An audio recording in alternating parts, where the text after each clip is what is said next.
नमस्कार प्रिय विद्यार्थियों, मैं भूपेंद्र यादव आप सभी का बहुत बहुत स्वागत करता हूं MGCI के डिजिटल लर्निंग प्लेटफॉर्म पर। जी हाँ दोस्तों, मैं लेकर आया हूं आपके लिए आने वाली बोर्ड परीक्षा जिसका हम सभी को बेसब्री से इंतजार है।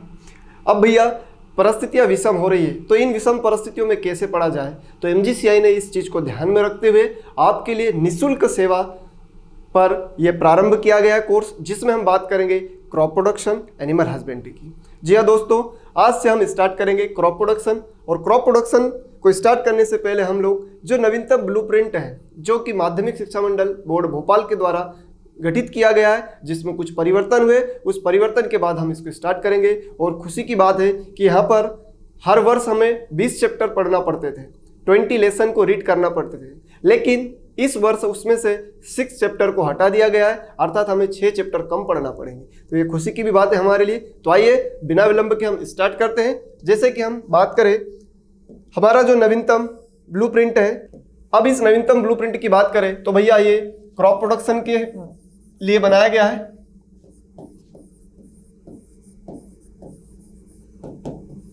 अर्थात फसल उत्पादन के लिए।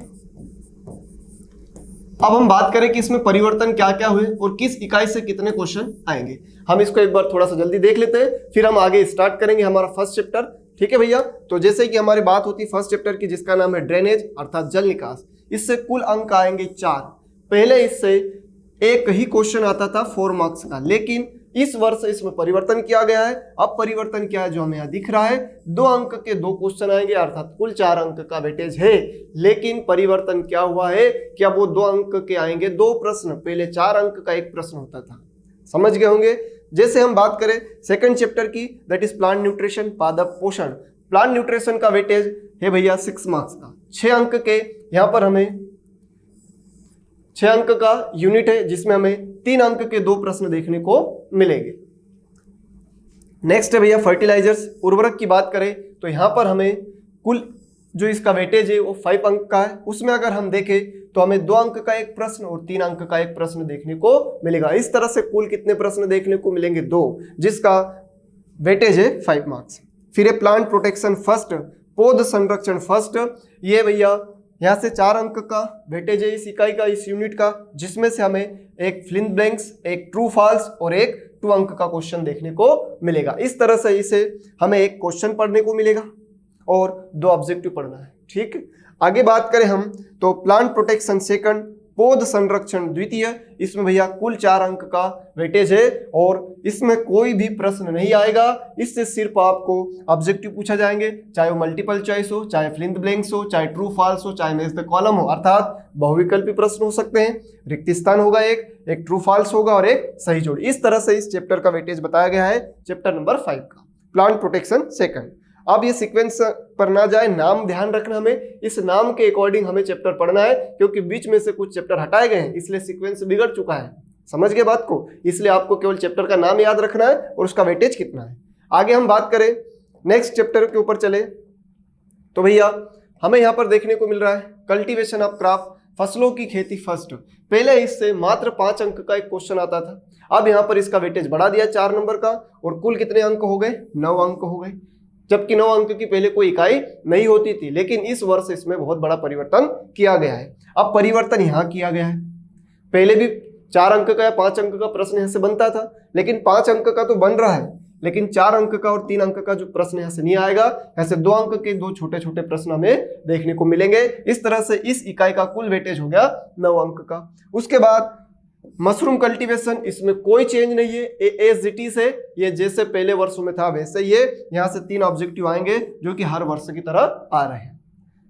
ठीक है प्यारे बच्चों, आगे हम बढ़े तो अगला चैप्टर हरियाली या लॉन है।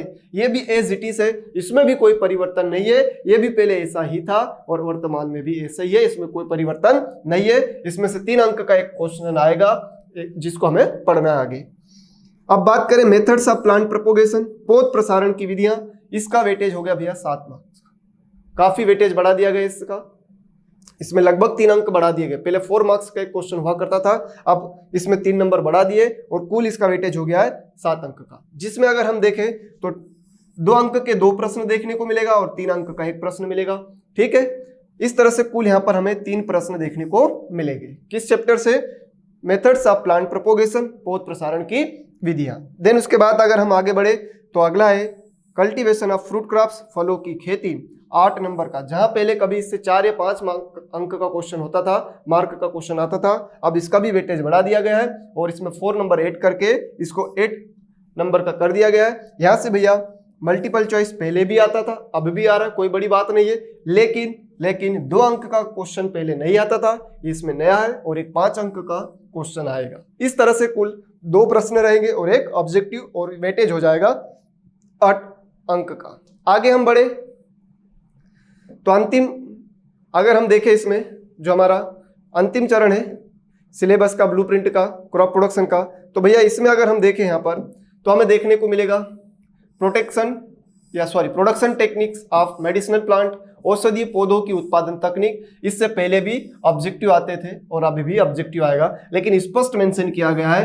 4 मार्क्स का एक मैच द कॉलम आएगा, मतलब 4 जोड़ी यहां से आएगी और एक प्लांट प्रोटेक्शन से आएगी, जैसे कि हमने पहले पढ़ा। इस तरह से मैच द कॉलम 5 मार्क्स का होगा, जो कि इस चैप्टर और प्लांट प्रोटेक्शन सेकंड से कंप्लीट हो जाएगा हमारा। देन उसके बाद अगर हम देखें कल्टीवेशन ऑफ कमर्शियल क्रॉप्स, व्यावसायिक फसलों की खेती, इससे 4 अंक का आएगा। इसमें भी कोई परिवर्तन नहीं है, ये लगातार सही वर्षों से जो कार्यक्रम चल रहा था उसी के आधार पर रखा गया है और इसमें से एक एक ऑब्जेक्टिव हर जगह पर आएगा, चाहे मल्टीपल चॉइस हो, चाहे फिल इन द ब्लैंक्स हो, चाहे ट्रू फॉल्स हो, चाहे फिर मैच द कॉलम हो, सही जोड़ी में हो, सत्य असत्य में हो, रिक्ति स्थान में हो, बहुविकल्पी प्रश्न, एक एक ऑब्जेक्टिव यहाँ से बनेगा और इसको भी हम बहुत अच्छे से डील करेंगे। जैसे जैसे हमारा कोर्स आगे बढ़ता जाएगा आपको इसी ब्लूप्रिंट के आधार पर एकदम बिल्कुल सही ऑथेंटिक चीजें मिलती चली जाएगी और मैं उम्मीद और विश्वास करता हूं कि जिस गति से जिस दिशा में हम पढ़ेंगे आप निश्चित तौर पर उसमें 70 में से मैक्सिमम मार्क्स गेटिंग कर पाओगे, ऐसा मैं उम्मीद और विश्वास दिलाता हूं। आगे बढ़े हम फ्रूट प्रिजर्वेशन टेक्निक्स या फ्रूट प्रिजर्वेशन टेक्नोलॉजी, फल परिरक्षण तकनीकी, इससे 4 अंक का वेटेज है भैया। पहले भी इससे ऑब्जेक्टिव आते थे, इस वर्ष भी ऑब्जेक्टिव आएगा और 2 अंक का एक प्रश्न आएगा। यह भी लगभग सिमिलर है, इसमें कोई ज्यादा बदलाव नहीं है। उसके बाद preserve products and their marketing, परिरक्षित उत्पाद एवं उनका विपणन, इसमें भी कोई चेंज नहीं है। पहले भी इससे 5 अंक का एक प्रश्न आता था और इस वर्ष भी इससे 5 अंक का एक प्रश्न आएगा। इस तरह से माध्यमिक शिक्षा मंडल बोर्ड भोपाल द्वारा यह नवगठित ब्लूप्रिंट है जिसकी हमने चर्चा की। अब भैया कुल प्रश्न की अगर हम बात करें तो 18 प्रश्न रहेंगे और 4 प्रश्न ऑब्जेक्टिव टाइप के रहेंगे। इस तरह से हमारे पेपर में कुल 22 प्रश्न हमें देखने को मिलेंगे। अब ये जो 18 क्वेश्चन है इनको हमें रिटर्न करना है, 2 मार्क्स, 3 मार्क्स, 5 मार्क्स। खुशी की बात है 4 मार्क्स का कोई भी क्वेश्चन नहीं आएगा, ये ब्लैंक रहेगा, निरंक है, इसमें कोई भी यूनिट को डिवाइड नहीं किया गया है। तो हमें 2 मार्क्स के क्वेश्चन लिखना है, 3 मार्क्स के लिखना और 5 मार्क्स के क्वेश्चन लिखना है। बाकी का सर, बाकी का भैया ये 4 क्वेश्चन मल्टीपल चॉइस क्वेश्चन है, इसमें ऑब्जेक्टिव भी आएंगे, फिल इन द ब्लैंक्स भी आएंगे, ट्रू फॉल्स भी आएंगे और मैच द कॉलम भी रहेगा। इस तरह से पूरा पेपर का हमारा सजावट रहेगा। तो ये पेपर का एक रेखा किस तरह से रहेगी वो भी मैंने आपको बता दिया, किस यूनिट का कितना वेटेज है वो भी हमारी चर्चा हो चुकी है। सर और बताइए, तो कुल अंक हम देखेंगे तो 70 है, 70 मार्क्स का है। और अगर हम देखें तो भैया ये ऑब्जेक्टिव 20 मार्क्स का हो गया। 70 में अगर हम देखें तो 20 का क्या निकल गया, ऑब्जेक्टिव निकल गया। बाकी का 50 में क्या कवर हो गए, ये 18 क्वेश्चन कवर होंगे। इस तरह से हमारा पेपर का डिजाइन किया जाएगा। अब हम बिना विलंब के आगे बढ़ते हैं और स्टार्ट करते हैं आज से पहला चैप्टर जिसका नाम है जल निकास ड्रेनेज। यस डियर स्टूडेंट, आइए बिना विलंब के अब हम स्टार्ट करते हैं हमारा फर्स्ट चैप्टर जिसका नाम है जल निकास या अंग्रेजी जिसमें हम जिसे कहेंगे ड्रेनेज। अब भैया जैसे हमारी बात हुई थी इससे कुल 4 अंक का प्रश्न आएगा, लेकिन ध्यान रखना है इसको डिवाइड कर दिया गया है 2 में, मतलब 2 अंक के 2 छोटे प्रश्न यहां से बनने की संभावना है। समझ के बात को। अब ये 4 अंक को किस तरह से बांट दिया गया है, 2 अंक में बांट दिया गया। पहले एक क्वेश्चन हुआ करता था लेकिन अब 2 अंक में इसको डिवाइड कर दिया गया और 2 प्रश्न बना दिए गए। हमारा पहला चैप्टर जिसका नाम है जल निकास अर्थात ड्रेनेज। अब जल निकास क्या है उससे पहले हमें सिंचाई को समझना पड़ेगा। तो आइए पहले हम सिंचाई को जानते हैं, फिर जल निकास पर आएंगे। स्टेप बाय स्टेप पढ़ते चलेंगे, आपको बहुत अच्छा है, समझ में आएगा और मजा भी आएगा। तो सबसे पहले हम देखेंगे यहां पर भैया इरिगेशन अर्थात हिंदी में हम इसे कहेंगे सिंचाई। अब सिंचाई की बात करें तो सिंचाई एक्चुअल में है क्या, तो हम बात करते हैं सिंचाई शब्द की। तो आपसे सिंपल सा क्वेश्चन आएगा कि सिंचाई किसे कहते हैं, या डिफाइन टू इरिगेशन, सिंपल सा क्वेश्चन ही बन सकता है, डिफाइन टू इरिगेशन या सिंचाई किसे कहते हैं। तो आइए हम बात करते हैं सिंचाई की।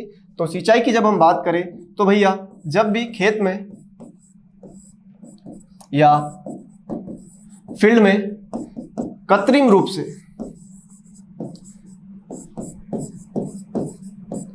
पानी दिया जाता है, जब भी खेत में या फील्ड में आर्टिफिशियल रूप से पानी दिया जाएगा, उसे ही हम क्या कहेंगे, सिंचाई कहेंगे। अब दो चीज यहां पर ध्यान रखना है, एक तो फील्ड शब्द का जिक्र होगा और एक आर्टिफिशियल का। जहां भी ये दो शब्द हो जाएंगे हमारी बात हो जाएगी, हमारा काम हो जाएगा। ये जो छोटे छोटे से आपको मोती दिख रहे हैं, इन्हीं मोतियों से हमें एक माला बनाना है और वही माला हमारी बन जाएगी परिभाषा। कैसे, अभी हम देखेंगे थोड़ी देर बाद। आप अभी आपके माइंड में दो चीज बिठा लीजिए कि भैया खेत में कृत्रिम रूप से पानी देना ही सिंचाई कहलाता है। अप्लाइंग या supplying of water by artificial way, that is known as irrigation. आइए हम इसकी परिभाषा को जानते हैं। इन्हीं मोतियों से माला बनाई गई है और उसके रूप में हमें यहाँ पर सिंचाई की परिभाषा देखने को मिल रही है। तो ये भैया परिभाषा किसकी हो गई, तो भैया हम बता सकते हैं, अभी हमने थोड़ी देर पहले बात की थी, ये सिंचाई की परिभाषा, इरिगेशन अर्थात सिंचाई की परिभाषा है। अब ध्यान रहे परीक्षा में जब भी आप परिभाषा लिखे तो व्यवस्थित हेडिंग लिखना है। हेडिंग लिखने के बाद आप उसको भली भांति इन्वर्टेड कामा में बंद करेंगे। परीक्षा खत्म होने के या आपकी डेफिनेशन खत्म होने के बाद इस चीज का विशेष ध्यान रखना है कि आप हमेशा उसको इन्वर्टेड कामा में लिखेंगे, ताकि आपका उत्तर औरों की तुलना में सुंदर और आकर्षक दिखाई दे और आपको उसके पूरे नंबर भी मिले। इस चीज का विशेष ध्यान रखना है। मैं पढ़ाते पढ़ाते आपको ऐसी बहुत सी छोटी सी बारीक बातें बताऊंगा जिसका आपको भरपूर लाभ मिलने वाला है। तो प्यारे बच्चों अंत तक जुड़े रहे और देखते रहे। तो हमने बात करी इरिगेशन की, सिंचाई की। तो भैया सफल फसल उत्पादन के लिए खेत में आ गया हमारा शब्द कृत्रिम रूप से, इसकी भी बात हमने की थी। क्या देना, पानी देना ही क्या कहलाता है, सिंचाई कहलाता है। अगर हम अंग्रेजी में देखें इसकी परिभाषा तो irrigation is the artificial application, हमने थोड़ी देर पहले बात की थी, artificial application of water to the soil और field for the purpose of crop production, अर्थात सफल फसल उत्पादन के लिए खेत में कृत्रिम रूप से दिया गया पानी ही सिंचाई कहलाता है। ये तो बात हुई भैया सिंचाई की। जबकि हमारे चैप्टर का नाम है ड्रेनेज। सर हमने फिर सिंचाई क्यों पढ़ा, कभी कभी ऐसा क्वेश्चन भी इस यूनिट से आता रहा है कि what is difference between irrigation and drainage. हो सकता है इस बार आपसे पूछ ले कि इरिगेशन और ड्रेनेज की डेफिनेशन लिखिए, क्योंकि 2 मार्क्स में आया है इसलिए इस तरह का प्रश्न बनने की संभावना पूरी है। इसलिए पहले हमने सिंचाई देखा। अब आइए हम बात करते हैं ड्रेनेज की। नेक्स्ट हमारी बात होगी भैया ड्रेनेज। अब ड्रेनेज की बात हो रही है, अर्थात हम बात कर रहे हैं जल निकास की। हम बात कर रहे हैं भैया जल निकास की। सर पहले तो हमने पानी दिया, बिल्कुल, अब हम पानी को निकालेंगे। पहले हमने बात खेत में पानी देने की थी, अब हम खेत से पानी को बाहर करेंगे। मान लीजिए आपका खेत है, अब आपके खेत में प्रॉपर इरिगेशन कर दिया आपने और मान लीजिए कि तुरंत बरसात हो गई, तेज बारिश हो गई। अब आपके खेत में तो पूरी पर्याप्त नमी थी, लेकिन पर्याप्त नमी होने के बावजूद यहाँ पर क्या हो गया भैया, पूरी तरह से क्या हो गया, पानी भर गया। अब पानी भर गया है, अब इस भरे हुए पानी को खेत से बाहर तो निकालना पड़ेगा। अगर आपने पहले से व्यवस्था नहीं कर रखी है तो पूरा पानी क्या हो जाएगा, खेत में भर जाएगा। ठीक है, अब ये पानी पूरे खेत में भर गया और आपकी फसल यहाँ पर खड़ी है।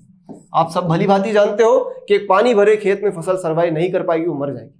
क्यों मर जाएगी, क्योंकि उसके सारे पोर्स बंद हो जाएंगे। जो न्यूट्रिशन का रेशियो बना हुआ था, फ्लो बना हुआ था, वो पूरी तरह से चोक हो जाता है और पौधा मर जाता है। ऐसा आप कॉटन के साथ, कपास के साथ अक्सर देखते हो कि पानी भरे खेत में कपास के पौधे ऊपर से नीचे की ओर सूखने लगते हैं, जबकि पर्याप्त पानी है, पर्याप्त पोषक है, फिर भी वो मर जाते हैं। ऐसा इसीलिए होता है क्योंकि वाटर लॉगिंग कंडीशन होने के कारण, पानी भरे रहने के कारण जड़ के जो रंध्र होते हैं, पोर्स होते हैं, वो पूरी तरह से बंद हो जाते हैं और जाइलम फ्लोएम कोई काम नहीं कर पाएगा। और जब जाइलम फ्लोएम काम नहीं कर पाएगा तो पौधा मर जाएगा। इस तरह से हम इसमें ये बात देखते हैं। अब हमें क्या करना है सर, तो जो एक्सेस वाटर है, जो कोई काम का नहीं है, इस अनावश्यक वाटर को हमें खेत से क्या कर देना चाहिए, बाहर कर देना चाहिए। अब बाहर कौन करेगा, अरे जिसने पानी दिया था वही तो बाहर करेगा, मतलब मानव करेगा, आर्टिफिशियल वे में होगा। तो remove of excess water from water log condition in field, it is known as drainage, अर्थात अनावश्यक जल जो कि खेत में भरा हुआ है उसको कृत्रिम रूप से बाहर कर देना ही क्या कहलाएगा भैया, ड्रेनेज कहलाएगा। तो आइए अब ये जो मोती हमने यहाँ पर समझे हैं, इनकी माला बनाते हैं, अर्थात परिभाषा की बात करते हैं, देखते हैं किस तरह से इसकी परिभाषा निकल कर आएगी। और आज जैसे कि हम देख रहे हैं कुछ इस तरह से हमारे पास परिभाषा देखने को हमको मिलेगी। चलिए देखते हैं भैया। अब बात करें ड्रेनेज की, अर्थात जल निकास की।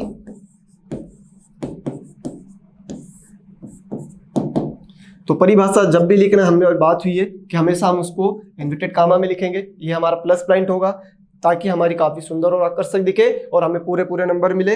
अब बात होती है फसल की पैदावार बढ़ाने हेतु भूमि की सतह अथवा आधो सतह से अनावश्यक, ये काम की बात है, अनावश्यक जल को कृत्रिम रूप से क्या कर देना, खेत से बाहर कर देना ही जल निकास कहलाता है।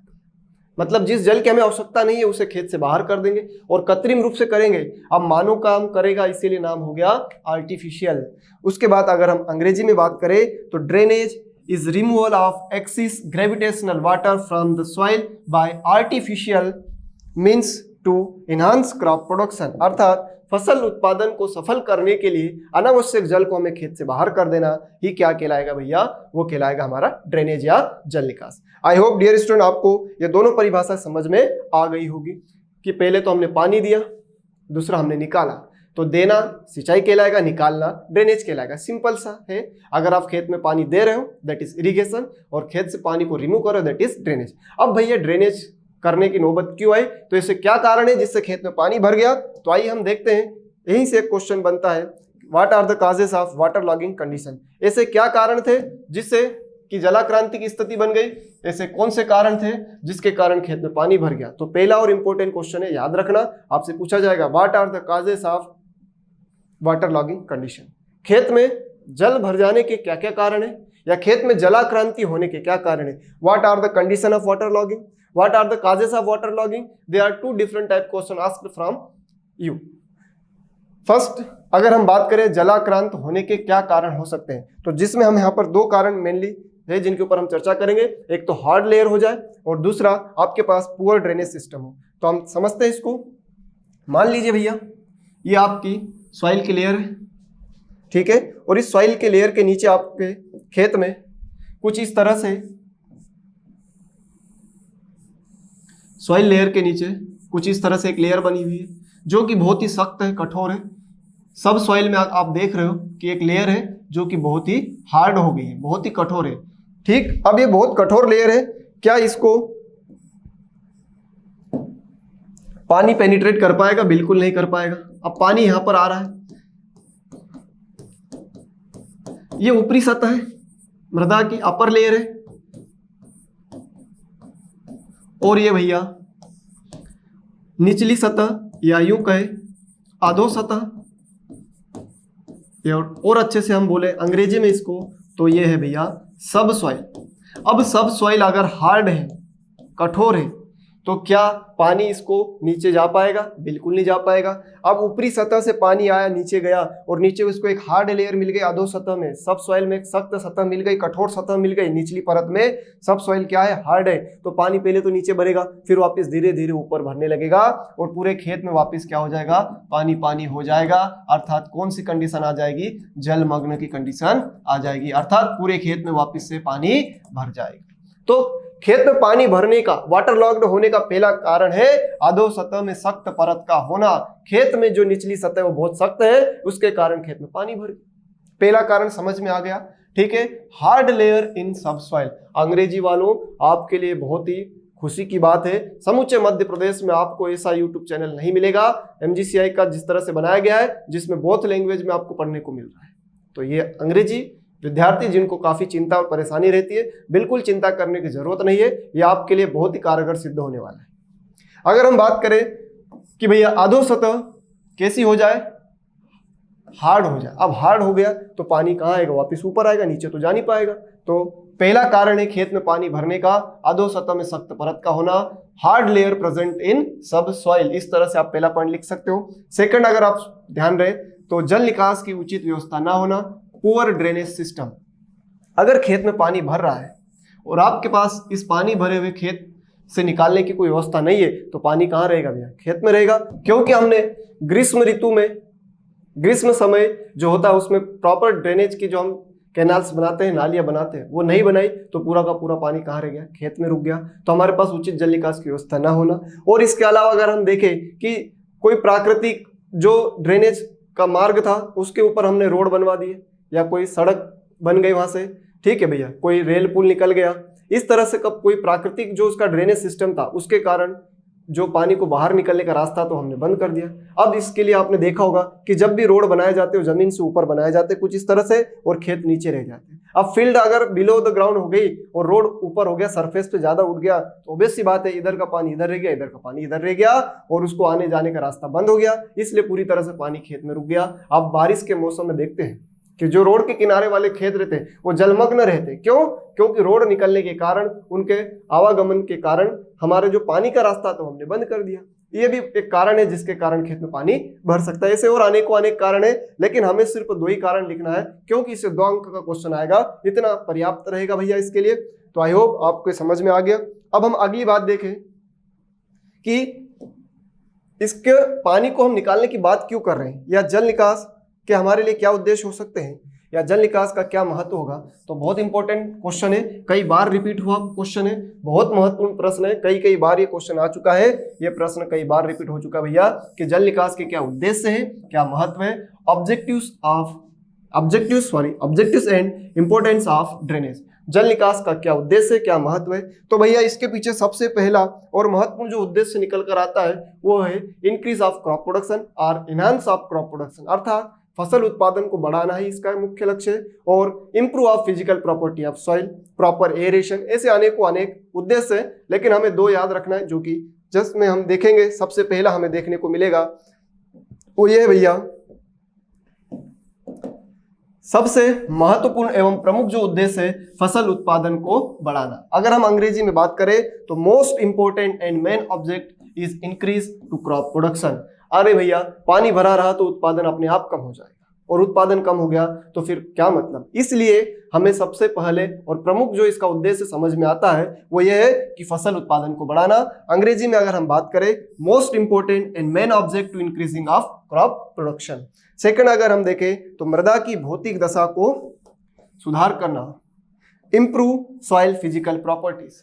ड्रेनेज करने से, जल निकास करने से मृदा की भौतिक दशा में सुधार आ जाता है। सर ऐसा कैसे हो सकता है? अरे भैया ज्यादा समय तक पानी भरा रहा तो मृदा के अंदर जो प्रोडक्टिविटी है, फर्टिलिटी, वो अफेक्ट होगी, और जब प्रोडक्टिविटी और फर्टिलिटी, उत्पादकता और उर्वरता प्रभावित होगी तो सीधी सी बात है मृदा खराब हो रही है।